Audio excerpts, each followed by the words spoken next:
Hey, it's Wednesday. Let's get into this devotion as we continue this talk about spiritual maturity and just growing up.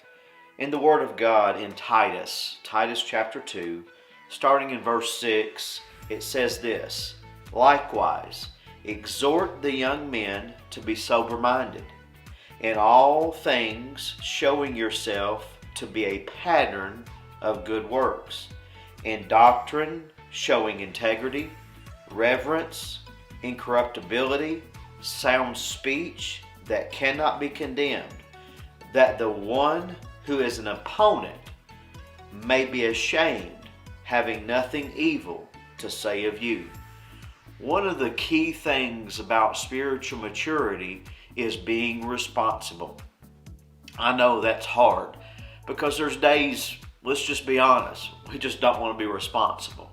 We don't want to be responsible for the people that are around us. We don't want to be responsible for ourselves. But growing into a place of maturity brings you to a place to where you're responsible. And one of these verses, it says being sober-minded, meaning that my mind is clear.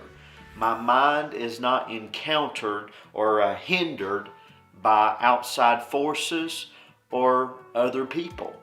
And then it says that we're showing a pattern.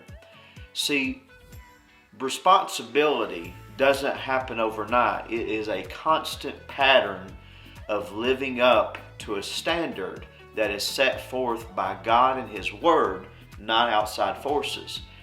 It's like this. One of the key things a lot of people are just irresponsible about is finances.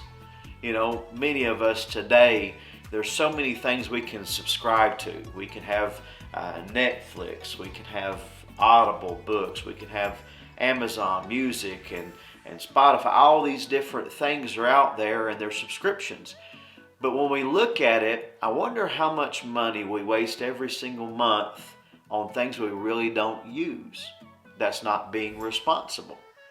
And so God is asking us in His Word that as we grow into a place of maturity is always having an eye to keep a steady pattern of the same things, keeping our mind clear.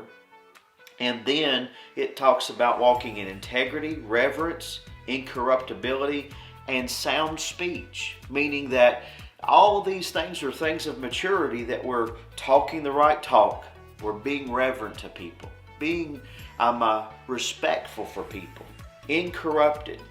And then one of the last part of that verse, it really is exciting because it says that your opponents, because even when you're walking in maturity, you're going to have opposition.